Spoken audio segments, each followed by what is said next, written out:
We get several calls from people living in California asking us what life is like in West Virginia. California is in the top 5 states that people are leaving, along with New Jersey, New York, Illinois, and Connecticut.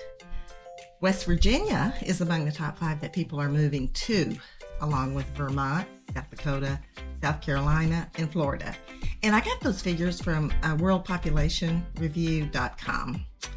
So this video compares California to West Virginia and what you can expect when you relocate to West Virginia. And there may not be 2 more different places in this country than those 2 states. And by the way, our contact information is below. And if you want to learn all about the Eastern Panhandle, consider subscribing. We just sold a beautiful home to a military family living here from California, and they were amazed at how much home $450,000 here will buy compared to the suburbs of Los Angeles where they live. So that's the first reaction people have when I send them a list of homes in this area. Their dream home is actually a possibility. The average cost of a home in the Eastern Panhandle is around $300,000. In the Los Angeles area, $930,000. So here you can buy a sprawling estate for the price of a closet in Los Angeles. California property taxes are high because they are figured as a percentage of the value, 1% of the value.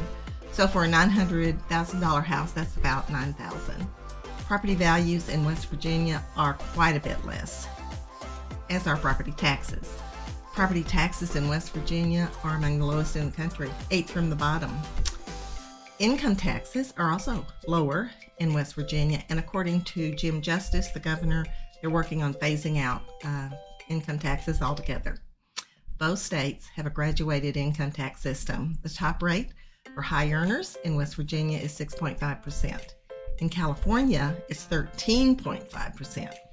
So clearly, if you are in the upper income bracket, West Virginia has the advantage from an income tax perspective.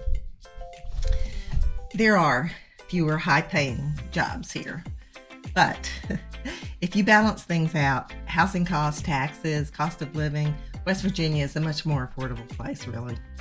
The high cost of housing most probably contributes to the huge number of homeless people in California. A client interested in moving here described the situation near where they live. Rows of tents and makeshift shelters line the park across from their house, which used to be a place their children played, and of course now that's not a good idea. I'm amazed at some of the stories I hear from people living in California. It just sounds like a huge, sad problem. Even though the poverty rate is high here in some parts of West Virginia, homelessness is very rare.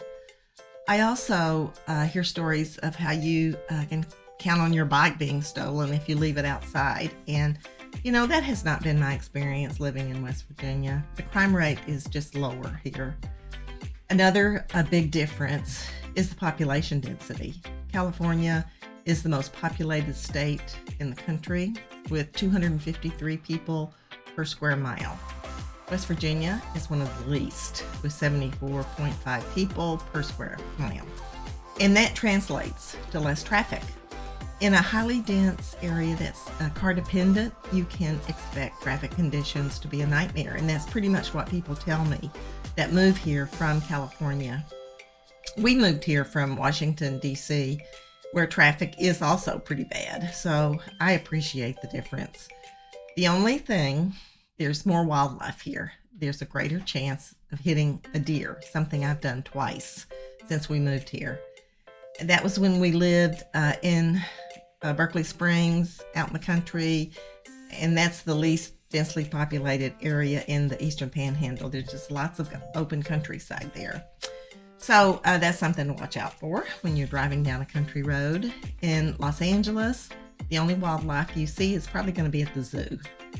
Another consequence of a highly dense population is the scarcity of land, and it comes at a premium. So there's not a lot of it in California in relationship to the number of people.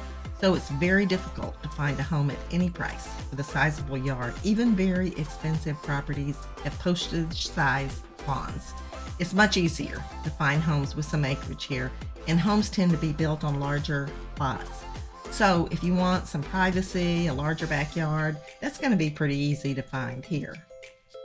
And you know, there's a huge difference in the culture between these two states. West Virginia is more family-oriented. People often know their neighbors well. There's just more of a sense of community, shared history, a sense of belonging, which I think enhances a sense of well-being. West Virginia does have a more conservative leaning. People generally don't like government involvement in their lives. So gun laws are more lax, and there's not as many social programs as in California. West Virginia also does not offer the diversity entertainment options as California. But you know, lots of people are moving out of California for the reasons I talked about earlier: cost of housing, crime, cost of living in general. And West Virginia is a good option if a quieter, less expensive small town vibe appeals to you.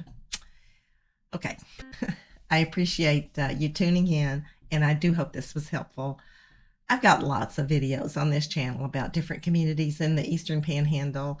The video on the right gives you some insight into Martinsburg. So check that out, and I'll see you next time.